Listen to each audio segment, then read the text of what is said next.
Well, who's going to intro this shit? Let's go fuck around on a boat and call it Boatchella. How about that experience, gentlemen? Shit was awesome, man. Absolute pleasure. June 29th. I actually, the day before or the day of, I texted Mark and said, I think this might be the best day of our lives. And I think it lived up. I think we were pretty damn close. It was awesome. I was so rewarded from everyone's smiles. I mean, from the pictures that we were able to look through the other day. Holy smokes. Such a wide variety of people. Yeah. We should back up just a tad. Yeah, let's give them some context. Yeah, so today is... Are we releasing this on 4th of July? Or tomorrow. What do you think? Let's just release it on 4th of July. Okay. Doesn't matter. So happy 4th. Happy 4th. I mean, dude, who cares? Freedom doesn't take a day off. And everybody knows that. And more people need to know that. So whether we released it on the 3rd or the 4th, happy 4th to everyone involved. This is a special back-end show. We got Mark, Steve, and of course Andrew and myself here in the studio today unpacking Boatchella. What an experience. We purposely recorded this after Boatchella just so we could do this and talk just like we all do after a crazy night out. So here we are unpacking Boatchella on back-end show number 19 on the 4th of July. Welcome, everybody. I say we start back at when us four and then Scotty B and Gabe Malinsky went to Ben's. And that was that the end of May or beginning of June? The end of May. It was second week of May. End of May. Second or third week of May. Right before Memorial Weekend. Mm-hmm. Yeah, so like and we went to our school's cafeteria where that's closing down next year. It's closing down. We thought it was closing down that day. That day. I think it was like the last day we came in guns a-blazing thinking it was all sorts of closing, and they're like, "Oh, we're good. We got another year until next spring." Yeah. Are we gonna do a petition? You think? To keep the bins alive? Yeah. No. I'll sign it. You'll sign it? Okay. I'll start it. Yeah. Okay. Right on. But yeah, we were sitting there. What did we even have prepared? I think we had like the boat information and like the beverages and stuff, and it sounded like, I don't know. We were throwing out tons of ideas that day. It was pretty wild because I remember how I had texted. We were trying to figure out like, okay, if we're gonna do this, we obviously need to get it sponsored and everything, and like we're going through all our sponsors. We're like, all right, obviously Skyline Specs. We're like, okay, Gabe Malinsky with Never Peak, like he's got a sweet St. Thomas audience. He could pull some people, and he's a great guy. And then we were like, Steve has shown interest. We might as well ask Steve if he's interested, you know. And you're probably my favorite investor if we're gonna be transparent about this. Yeah, and this is off. Your headphone off. It's Andrew's. We're back. We got comms. Comms are up. Comms are up.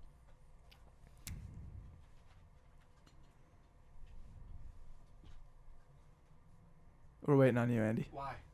Okay. Are you taking off your headphones? No, I'm gonna have to do something else. It's so uncomfortable to sit with that short cord. Okay. You don't have. Do you? Okay. Sounds good. But anyways, keep going, Steve. Yeah. Where are these?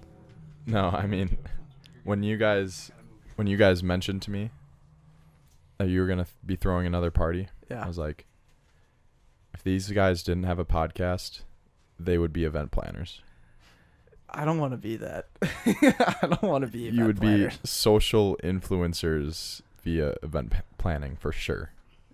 So the reason I got on board, of course, obviously you guys are my most beloved friends. You guys are throwing another party. It's like, this is a celebration. I'm in. There's no hesitation. I was in. 100%. And I appreciate that. And to backtrack on you, Deck, you've thrown every party that we've had like the best time at. So to say that you don't want to be an event planner is kind of backwards, because dating back to sophomore year of college, even freshman year. Yeah. Cabin Palooza. Yeah, dude, you are the event planner. That's like what you do. I know, it's kind of bullshit. I don't know if I like the title. Just what we were talking about the other day, I was like, I don't know. It's every single year of my life since freshman year of college, I've at least thrown one party. Yeah. So and how many failures? I don't, off the top of my head, none. I don't know. If you want to call Christmas Bash 2, where we had a 20-foot flame in the back of our house, Success. and the Success. and the we made $350 in an hour, so that was sick. But anyways, good point. Yeah, Yeah. we do throw parties. And even Wow. back to your point, making the money doesn't define the success. Correct.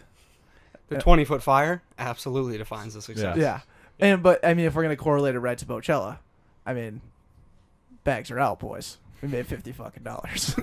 That's awesome. I'm so excited about that. That is a positive. That was the biggest, that was one of my favorite parts about the whole thing, was that the fact that it costs $6,000 to throw that boat party for the most part, and we made the whole thing ended up to be $6,050 is what we ended up with. So I'm proud of it. Shout out to the security deposit from the boat company too, So to, you got to just top it off with the 50. I woke up and I called Mark and I was like, I called all you guys and everyone was sleeping. And then Mark was the first one to call me back and I'm like, dude, we only lost $250. only lost $250 and I think you said Win. it's for the birds. That's a win. Yeah. And I go, amen to that. It's for the birds. And then you woke up and I told you, hey dude, we lost $250. Put in all the profit losses. That's a win. And you go, dude, I think we get $300 back from the boat company. We made $50. This is the damage deposit. And let's also remember that this was a historic low 24 hours before we were like, how far. I don't want to go into like that whole thing of like how much we were down and stuff. That just kind of stresses me out. We were down $1,500. That's crazy. But like, that's just the life of every party we've thrown in Backpocket Corp. Every time. It's been stressful as shit. That's why, like, when Steve said it, I was just like, oh god, like, I don't want to be known as like the event planner and like that's what I do. But I mean, you kind of just roll with the punches and go. It's always a thrill. It's always a thrill to go from so far down to like either making a little bit or not at all. Regardless, I don't even really care, to be honest. I don't. I just think it's fun as hell to bring everybody around, have the smiles, get the feeling of knowing you're doing something bigger than yourself. That's why I actually care about doing these kind of things, because I get to take a step back and look around, and we're in the solitude of the Mississippi River. I have my favorite band playing to my favorite friends, and we're all the sweatiest we could possibly be, just dancing our asses off. That is the time of my life. Time of my life. And you guys did it right with the pregame sesh. You got everyone amped for the boat, which I hadn't even like put into thought of like that, how like awesome that was for just creating like a camaraderie of two separate groups that were kind of like the majority of the party, kind of all already getting to know each other, and then rolling in Ubers, just kind of like scattered. Like I think you came in maybe like 10 minutes before like anyone that was at that pregame came in like a hodgepodge of layers. It was so funny. Yeah, I mean the best. I mean, obviously the best part is the Kairos. I the MVP Mark for recruiting. Yeah, I mean, unbelievable job. MVP. Unbelievable. The Kairos showed up. They showed out. They way beyond expectations. Lubinsky. Like, oh, I'm so happy I saw him in the state that he was. Tyler with the life jacket. That was great. Overall, I mean, yeah, going back to the moment when 24 hours beforehand, and I knew there was a deflation that went on. And we go back to our roots. And there's never a moment that we should ever feel defeated until that frickin' clock strikes zero. So I got fired up. I knew it would help fire you guys up. I knew that it was gonna turn out fine. I didn't know how. I didn't know if it was plus 50, plus 1, minus 1, minus 250. It was gonna be a win because we knew who was going. We knew all of our close friends were gonna be there. We knew Yam House, well, the secret band was gonna be there. We knew we were on a boat. We knew that we were, drinking sodas. Yeah, dude. So I knew it was just going to be a blast, an absolute, the day of the summer, something that we will not forget forever until Boatchella 2 next year, June 20th. 2020. June 20th. Yeah, Confirmed. June 20th. Yeah, we got to at least put a date on it. I mean, my God.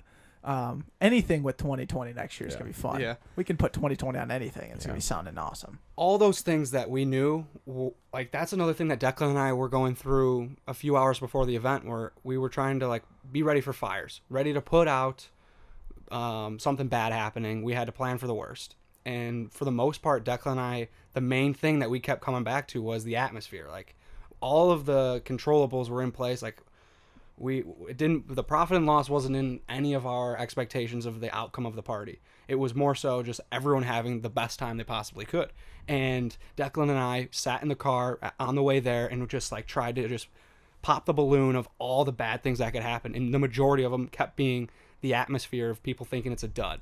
And like, are people going to dress up to this Coachella theme? Like, we got so many texts of people like panicking about what they're wearing. Like, dude, just throw on a romper, wear some flowers. We panicked. Yeah. I was at Ragstock the day before, buying my outfit, asking myself, like, I don't even know what Coachella theme is. I don't know what it is. I'm gonna put on the loudest thing I could possibly find in this place. It worked out, everybody showed up and it worked out. Everyone just had to do a little extra research. It turned out everyone showed out, and the attire blew my mind away. Me working the front door and just like watching everyone come through got me fired up.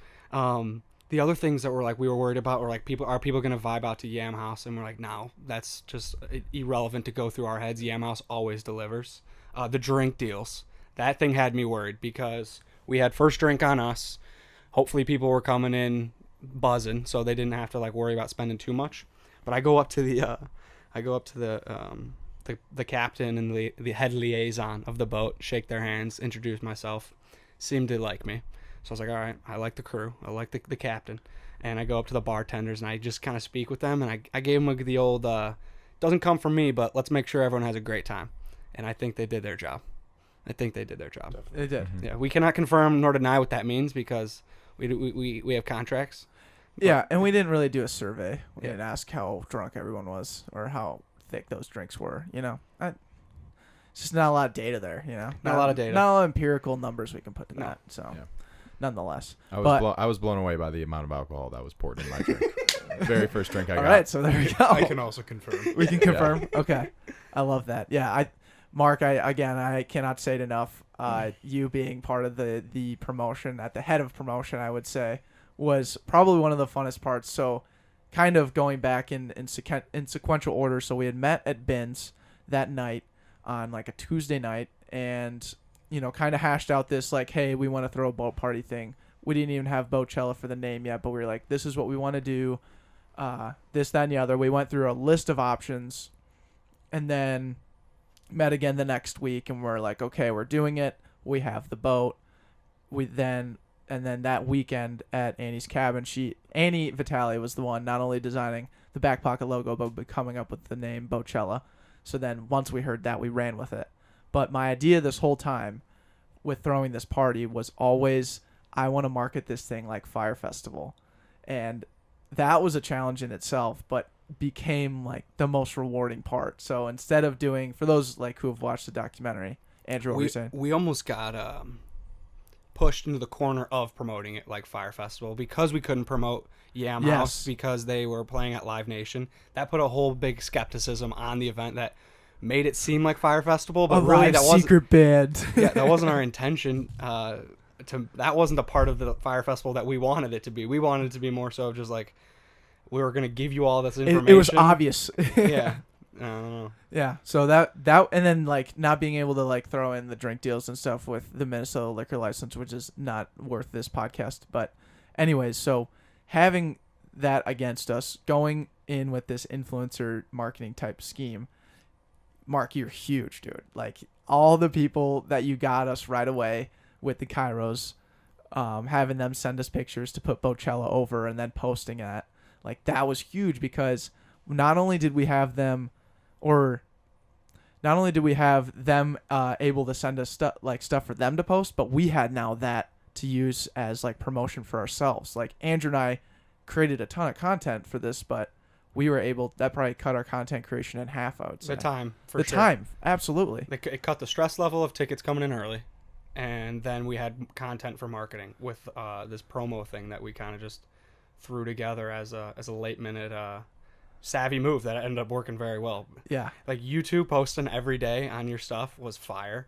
Like that helps us in itself, and everyone knows like we're the best friends. So like from that perspective, you know, I'm talking like testimonial wise, like these people are going. This is coming from other sources outside of Backpocket. Yeah. That always helps because it's not us just throwing it in their face time and time again. It comes from Mark. It comes from Steve. It comes from Annie. It comes from the Cairo community. That was huge to just keep it in people's faces as much as possible. Yeah, organically too. What did you say, Steve? One time when like we were talking about marketing, and making a sale with it was like frequency or something.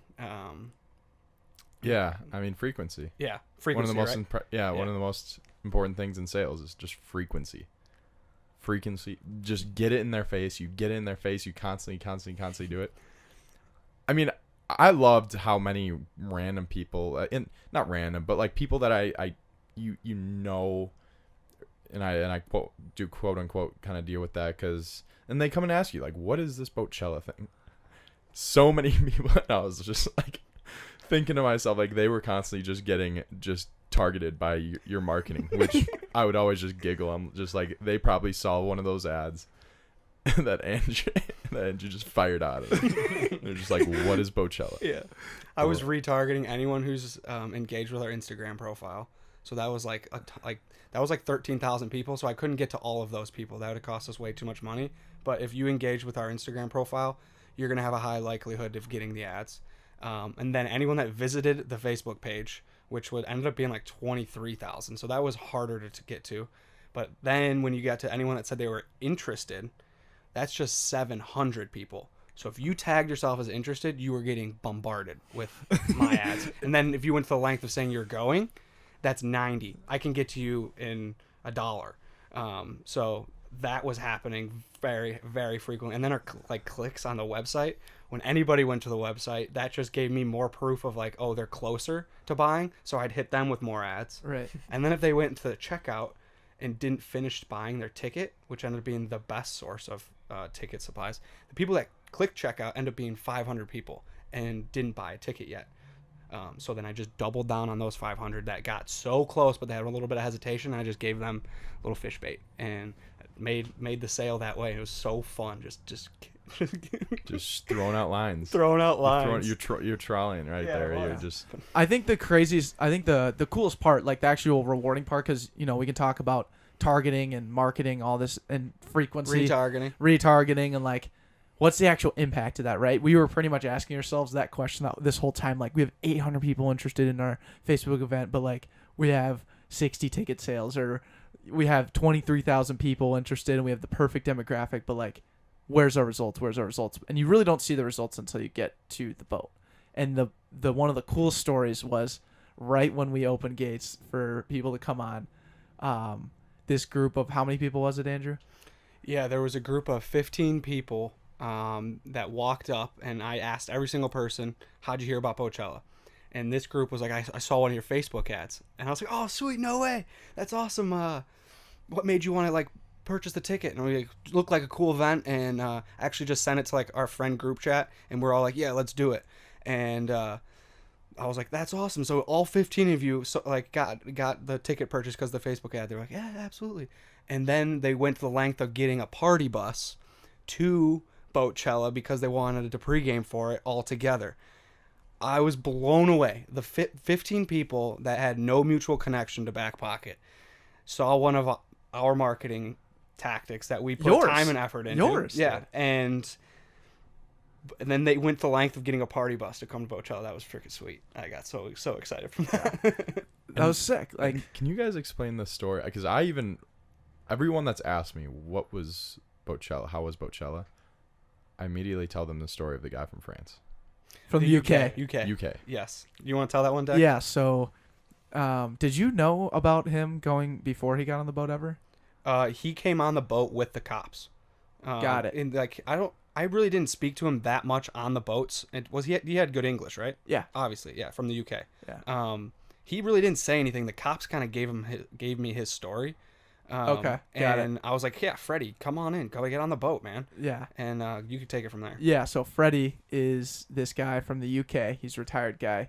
He was touring America and was in Minnesota for 2 days. He was at a hotel in St. Paul for this Saturday of Boatchella and asked the hotel and said, hey, is there any kind of cool thing that I can do in the city on this nice day? And they said, oh, you should go on a boat tour of the city. Just go down to Paddleford River boats on Harriet Island. They'll show you a good time. And this is just so happened to be the same company we booked our Boatchella boat for. He then called Paddleford and they said, he was like, hey, I have about 30 minutes. I'll be there in about 30 minutes. Is there like our tour, riverboat tour that I could get on? They're like, no, that one just left. But there is this thing called Boatchella. If you'd like to come on, it's just a boat with a bunch of people or whatever. He's like a private event. And he said, It was a public event. it's a public event. He's like, sign me up. So he showed up, got on the boat. I thought he had talked to you saying like, hey, I'm from the UK. We told him a story. The cops kind of explained that. Okay, so he came Briefly, on with the though, cops. and I was like trying to get other people checked in, Yeah. and they were cops that I hadn't really had a chance to introduce myself to yet. So I was like kind of all flustered, Yeah. and I was just like, I'm not gonna go through the hassle of making him pay or something, Yeah. like making this whole scene. So I was just like, come on, Freddie, let's have a blast. Yeah. 60-year-old man. Yeah, so we let the guy on for free, of course. And then I had just kind of noticed him like meandering around like perfect. We got another ticket sale. You crushed it, Andrew. Like just pitched a guy walking by or something. That's literally what I thought. Yeah. And then someone, I think it was Duncan Dahl, came up to me and was like, hey, you need to go talk to this guy. He's from the UK. And then basically unpacked this whole story. So I go over there and shake his hand. I'm like, hey, how's it going? And we just kind of started talking about like his life and where he's like what he's doing. He talked about how he's retired. And then I asked him like if he had ever been on a boat before, or, like, and I kind of explained to him like what this all was. Got him to subscribe to the podcast, obviously, and we took a picture with him. And after that, like when Yam House started, like that's when the actual party started. That man was filming everything. That man was documenting everything because just like the mindset of a 6-year-old man from the UK who's traveling to America, who now is on a boat with a bunch of 25-year-olds doing something that's very, very unique. Like, that's got to just blow him out of the water, right? Yes. That's crazy. And he walked off the boat telling the cops that he walked on with, that was the best day of my life. Yeah, he said that was like the best day of my life. So cool. So cool, right? Did you guys have any interactions with him, or did you see him at all? I just saw him walking around with his phone out with the biggest smile on his face. The whole time, Yeah. recording everything. It was Exactly. Like I huge didn't smile. even think about it until afterwards. I heard that story that, and then I like went back in my memory and I was just like, it was that guy. This guy just walking around cheesing with his camera, recording everything. I remember him just like, right when he like came up the stairs and was just like filming right on me, and I'm just like, oh, who is this guy? Freddie. Freddie. I believe that's his name. I don't know. Yeah, I can't I remember. can't confirm or deny on that one either, Yeah. to be honest. But that's neither here nor there. I mean, but it's like those kind of stories that just fire me up, dude. Like that's the coolest thing ever. You would never expect something like that, to be honest. The strangers that showed up on the boat that we didn't know and just kind of absorbed the community right away and were like brought in. Everyone. That was another cool aspect. Like there was no walls from right when they walked on the boat. No one was like, what's going on here? Like, is this how should I act? Like it was free spirit. Like people were. It had to do with definitely the pregame. Everyone came in like pretty lit. Yeah. So there was Caleb made that comment to me yesterday of how there was no awkward stage of the party. Like people came onto the boat and were just going. There was just a going and Right. flowing mentality right away. And credit to you, Deck. We put you in the role of party enhancer on the boat while Andy Checkins goes through his process. Yeah. Yeah. I think that's what is there any cooler title? Like, Yeah, what would you Event get? planner. And maybe like director of first impressions. Yes, director of first impressions. Yeah, That's, okay. that's perfect. So I was yeah, that was fun. Actually, you were kind of more the first impression. No, that's true. I was more like the House representative or something. Yeah. Something dumb like that. Either way, it was fun, man. And to Caleb though, Caleb was another massive asset to Backpocket.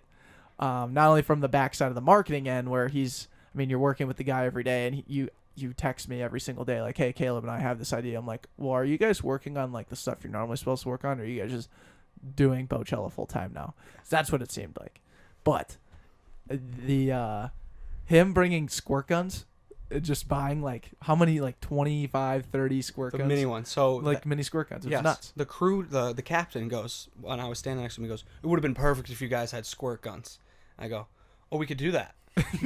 And he's like, oh, and he just kind of like mumbled through it, and I'm like, all right. So I called Caleb, and just like thinking he'd be at his house, getting some stuff together, ready to come over to the boat, and was at the dollar store, and I'm like, is there a chance you could just find like those little pestery, like tiny squirt guns that when you get hit in the back of the neck they piss you off? He's like, oh, I could grab a ton of those. I was like, make sure you grab a bucket. Let's have a blast. And that was a funny aspect of when I got hit by one of those the first time. I actually was pissed. Oh, really? And I was like, what? Because I forgot that Caleb was bringing them, and someone hit me in the back of the neck, and it was like the same thing that I thought of right beforehand. I was like, this is really annoying. And then I turn around and it's Molly Hale, just standing there all short and whatnot with the biggest smile, and I'm like, oh my god, no way, these water guns are sick. That's amazing. God, talk about someone who just blended in with our crowd so well. Everyone was like, no way, she's a mom. I was like, yeah, she has 2 kids and a husband. Like, they're crushing it. Tim, that was nuts though. So when we were originally rolling out the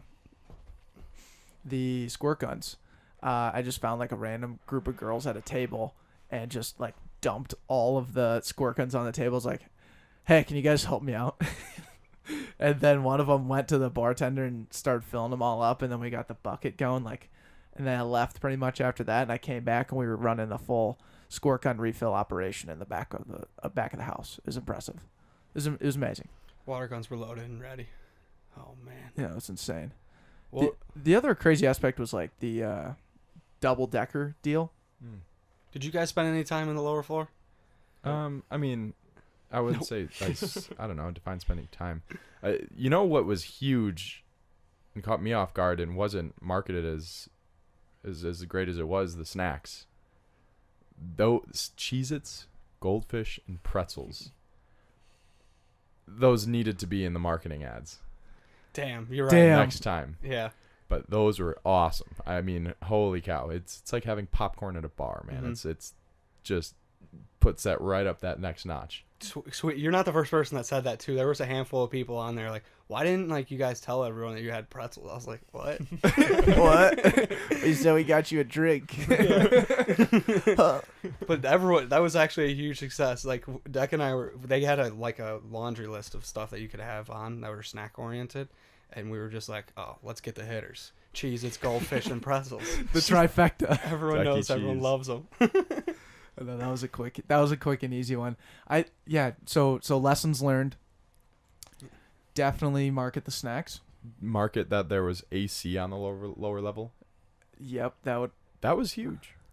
Definitely for those that were feeling faint. Mm-hmm. They needed the air conditioning, and the people that were just wanted to sit and have a conversation. It was a quiet area, I guess. Yeah. nice and quiet. I didn't spend much time down there. I mean, yeah, no. Right in the beginning, I did. I went down and got like 2 things. Cheez-Its. Cheez-Its and Couple of Goldfish. boats. Yeah, the fact that you were able to like put in boats too and not just go handfuls. Huge. Now the utensils could be improved. You know, like the scoopers, they were like Yeah. tongs. Oh, I just handful. Yeah. Yeah. No, I didn't touch those. This is a family atmosphere. spoons. Yeah. Yeah, They I'm were totally tongs. cool with that. But another favorite part was just like when we were on the boat, just watching other boats pass by us. Yes. You could just see the envy in eyes from that other boat. I loved it. I was pointing at every single person that came past us and just making eye contact, and they had either like a huge smile, like it was the coolest thing they'd ever seen, or just so confused by what was going on. Like there's a band on the roof of this boat and just people dressed in flower power, and it was so funny. And it was we were on a huge boat. And fact of the matter is, like, there was a lot of room left on that boat. There was the middle section of the upstairs. Everyone was packed into the sun, so it just looked abandoned and bare in the middle, and it kind of looked like a fallen war story because there was like flower petals and empty cups and Yeah. like flipped over deck chairs. Couple flip flops. Yeah. Yeah. It was bedlam, dude. And what was crazy too is I always just thought it was funny how there were people just downstairs just not even realizing that the band was just going crazy up there. It was just so like there was such a like they were lit. If you were able to look at the boat from the side and see like inside, and then above, you would see like dudes with shirts off, like going absolutely crazy, and underneath, like people just having a really nice, educated conversation. I'd be willing to imagine that there was like if anyone that was coming by or saw our boat, like it was definitely like it had to have been. You could have tilted. seen that, right? It had to have been just displaced Popping a little a bit. wheelie. Yeah, like popping a wheelie. You think so? A wheelie. I mean, like, yeah, dude, everyone was just packed in that on that corner. front area. Packed in that corner. Yeah. Which made it way more fun, I think. That was just. We needed the squirt guns. I think we would have had a Do you couple think, fallen soldiers. Yeah, the water helped. Do you think if there was more people, it would have been harder to have that atmosphere because it could have gotten dangerous of like people pushing towards that open stairwell and like trying to get out into the sun, and then because they would have had to like stay underneath the shade and have like you couldn't really bounce around that much underneath because it was like 2 feet above your head for like dancing. And there are all those purposes. poles, dude. Yeah. Imagine how many times you get wrapped. So I'm on curious that on thing. from your perspective. Do you think like if there was more people there, it might have where would the atmosphere gone?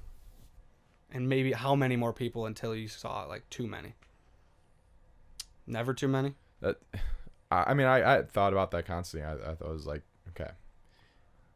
Well, going into it, I was like, when we were getting like the Barstool Gophers and these other like kind of big, venue ad things, and I was just like, we're gonna get some interesting people that showing up. I do. I mean, I just believed that. I thought there was gonna be some just like a bunch of people that were just like there to be kind of included in something, and it was gonna be kind of weird. But ultimately, that didn't happen. I mean, and we had, half of the amount of people that we were really intending on getting. The boat could fit 250, so we wanted to fill it. Yeah. Yeah. And I just don't imagine, like, at least from our perspective, I mean, we have such a unique group of friends up here in the cities. And it made the atmosphere. It made the event. Again, everyone was like, that portion was just crammed. And beyond that, I don't know what else you really would have needed. Just a smaller boat, maybe that's all you really needed to do. Just a smaller boat. The people were there. It was the quality over the quantity kind of deal. I see that, a smaller boat, and maybe like you didn't need the whole thing covered. That was like kind of a bummer when we did take that boat tour. I was like, the whole upstairs is covered besides this like little corner. Yeah. Like if we could have put Yam House in the middle of the upstairs and not have all those radiators in the way and stuff like that, Yeah. and like created a bowl around them versus like shoving them in the corner, like that was kind of a bummer. But it didn't deteriorate anything. It was just what could have been improved. Yeah. Yeah. What about the idea of doing something very similar next year, But but of course, there's a but. instead of having one boat, you have a fleet of boats that everybody else has, and then we all go to like a sandbar, and Yam House has a stage there, and then it becomes a normal concert setting where you could either watch from your boat on the sandbar or get out and go and dance in the sand. It's a cool idea.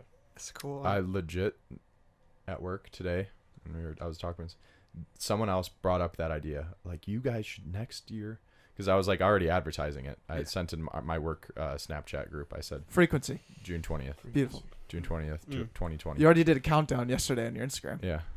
And so from that moment, someone was like, you should get like 3 different boats and they're all connected to each other. That'd be sweet. So you could like lock. And I'm like, yeah, well, we should probably be able to sell out one boat first before that next step.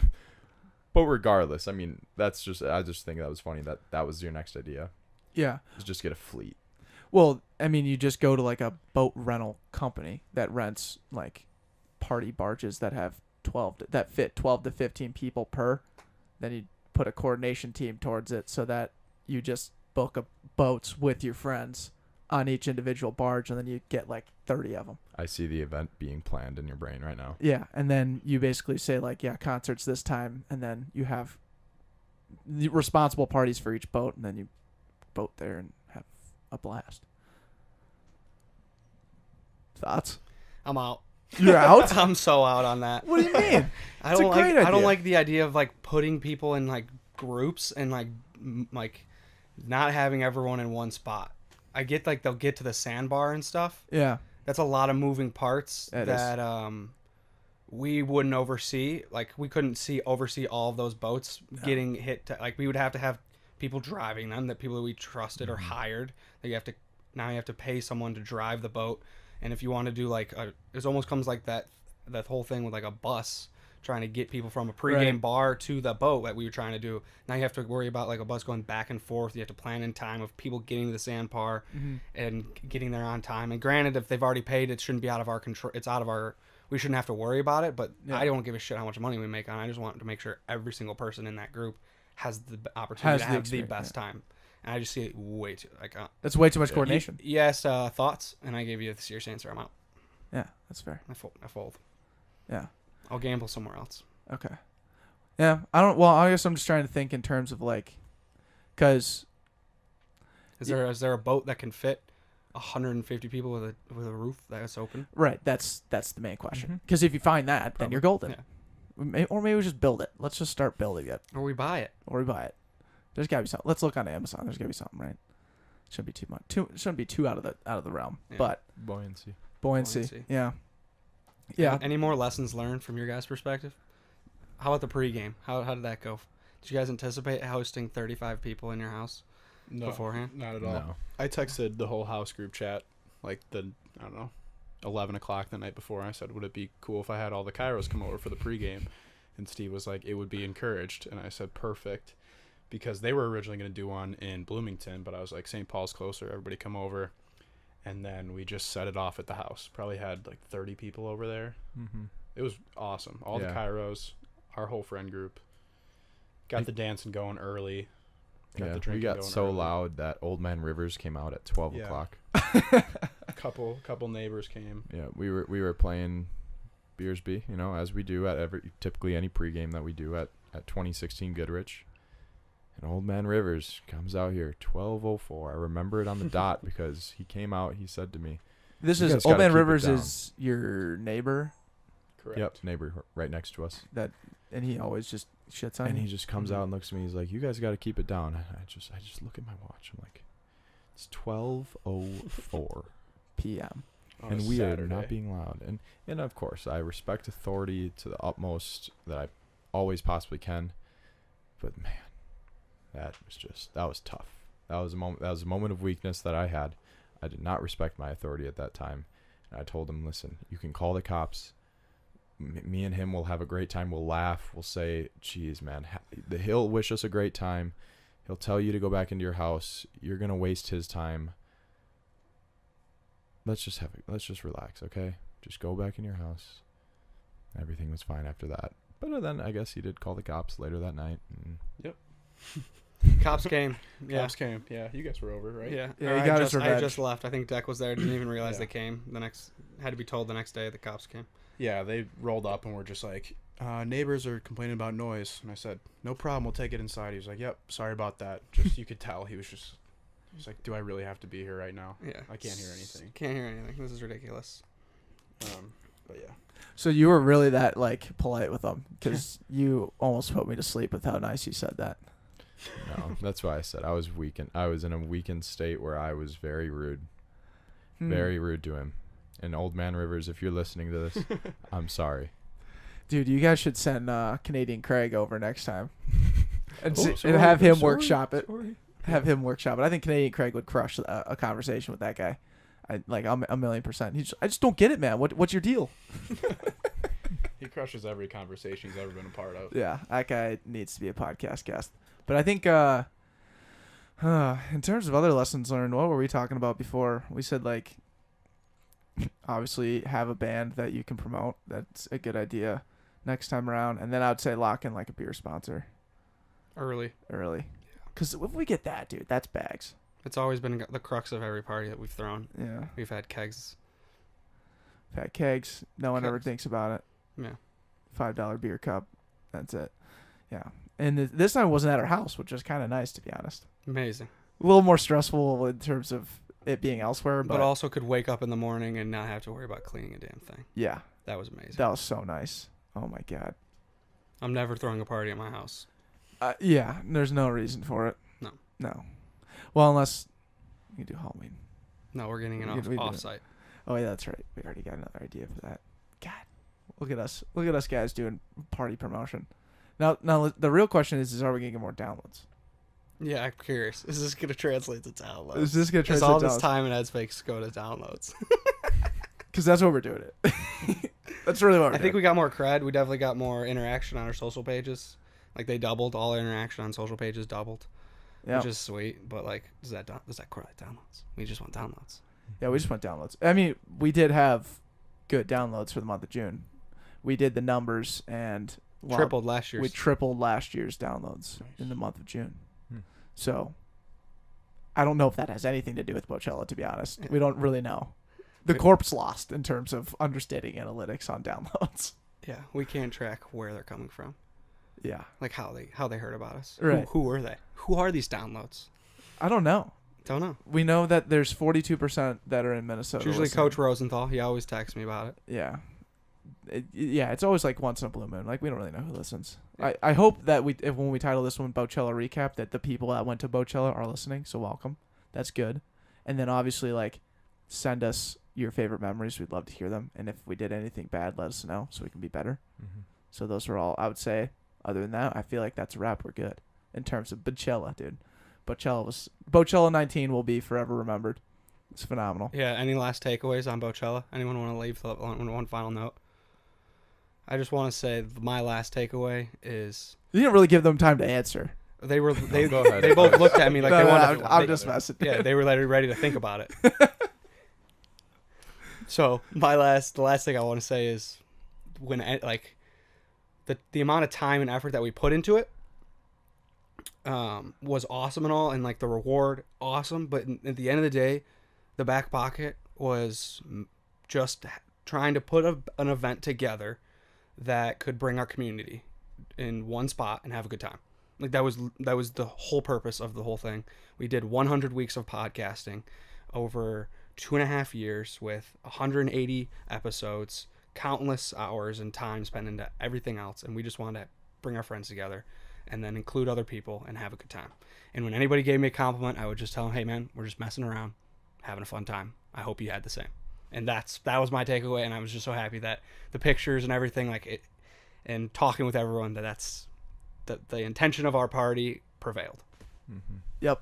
There it is. That's the easiest way to say it. Yeah. Anyone, you guys want to add anything to that? Yeah, there was just a portion. So like when we were getting down to the wire, and we were coming to a point where it's like definitely not we didn't have as many people as we would have thought we would have.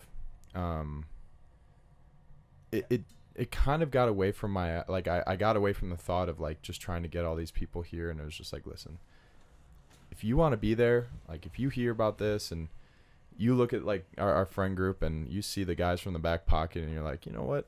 I think I would have a great time. I want to go to that. I wanted you there. If you were going to make me try and sell you on it, I was just like, I don't need to. Like, if you want to be there, let's be there. I'll see you there. We're going to have a freaking blast. If you want me to have to try and sell you on it, man, go look what the guys with Backpocket are doing. I don't need to sell you on anything. This is for them. This is a celebration. This is just literally that. Like, that was it. The other takeaway would be, I mean, we're in Minnesota in the summer. Difficult thing is that a lot of people do have cabins, weekends. We got to figure out maybe a better date, time of the year. I don't know. That was just my other thought. It was like, you got weddings, you got bachelor parties. There's just like it's a struggle to win over someone's weekend, just because in the summer in Minnesota they're so limited, and especially those really nice days, and people take advantage of it. Typically one of those other ways. So Mm-hmm. So maybe we start. I mean, we just got to keep promoting it until next year. Now that we already picked the day, it's just like, when are we really It's a going to lesson we'll have to learn. Yeah, because we really only marketed this thing for an entire month. If you times two it, I don't know how that affects everybody's schedules and bachelor parties, but something to think about. I think people will make note of it next summer for sure. It's on the list already. But my takeaway, just an awesome day. Declan told me like a week before, he said, this is going to be your nirvana. You got all your undergrad best friends. You got all your new chiropractic friends. And you get to blend it all in one weekend. And it was incredible. So thank you guys for throwing a great party. Thank you to all the chiros that came out and got to be a part of the culture. And I just think it's a certainty if you're around this friend group, you're just going to be a part of setting the dance floor on fire, which was a blast to do. And, yeah, man, it was a great time. Thank you, boys. Thank you. No problem. The dance floor, man. The dance floor is so electric. Oh my god. Every time. Well, damn. Thanks, boys. That was phenomenal. Are we gonna do average quality? What do we learn? Yeah, I didn't think we really needed to. What are we at right now? Almost an hour. Oh wow, dude, we're good at this podcasting stuff. But yeah, I think, like I always say, like as stressful as it is, putting these things together, the reward is always there, and the reward is always, it's like those experiences that you can spend time with your friends. Jonas Stillman talked about it on the podcast coming up on Monday, and he said that he studies Gen Z. His book's on the table right there. He talks about how Gen Z would much rather spend money on experiences rather than tangible items, because when you go to an experience that you spend, like for our sake, $45 or $60 on, you now can go to that, have a blast with the people that you love, and then document that, dude. We had people taking pictures. You have Snapchat videos, Instagrams, all kinds of stuff that when next year comes around or when 6 months comes around and Snapchat reminds you like, hey, remember this day, you can now remember that day forever. And I think it's amazing that like we all got to spend time with each other in 95-degree weather in the solitude of the Mississippi River with Yam House playing. Dressed as goofballs. Just dressed as absolute morons. Absolute morons. And that's what I love. So, and I wouldn't rather do it with anybody else than I love than the three of you guys right here and then everybody else that was there. So, because at the end of the day, the crux of it all is we're just throwing a good time for our friends. yeah, that's about it. The parties have never changed. The parties have never changed and never will change. Absolutely. And I love how much you guys support us, and I love how much we support each other, just with everything. This is a stressful month, but a month that I'll remember forever. I feel like a new man. I feel like a new man. Like Every day. netting $50 will never feel as great as it did. Yeah. Oh my god. Yeah. Netting Unbelievable. $50. Yeah. It's going towards a new mic so that Mark can actually, well, both of you guys can just have Sit comfortably. Sit comfortably. So, Yeah. well, I think that's it. That's a wrap. That's a wrap. The back end show preview for next week. We have Jonas Stillman on Monday. We have Ian Deloney on Tuesday, and then we'll get back to normal back end show with our man Ty Webb. Or are we doing Jack Burke? It is Jack Burke. We're Jack gonna Burke. record on Sunday. Are we gonna? Yeah, we'll have to record on Sunday, and we're gonna do a Jack Burke, which he's been up to some things. Yeah, We're at the unpack that. absolutely. So, But we'll leave you on that note. Until then, every day we have a chance to win. That's all I gotta say. Take care. We won. Take care.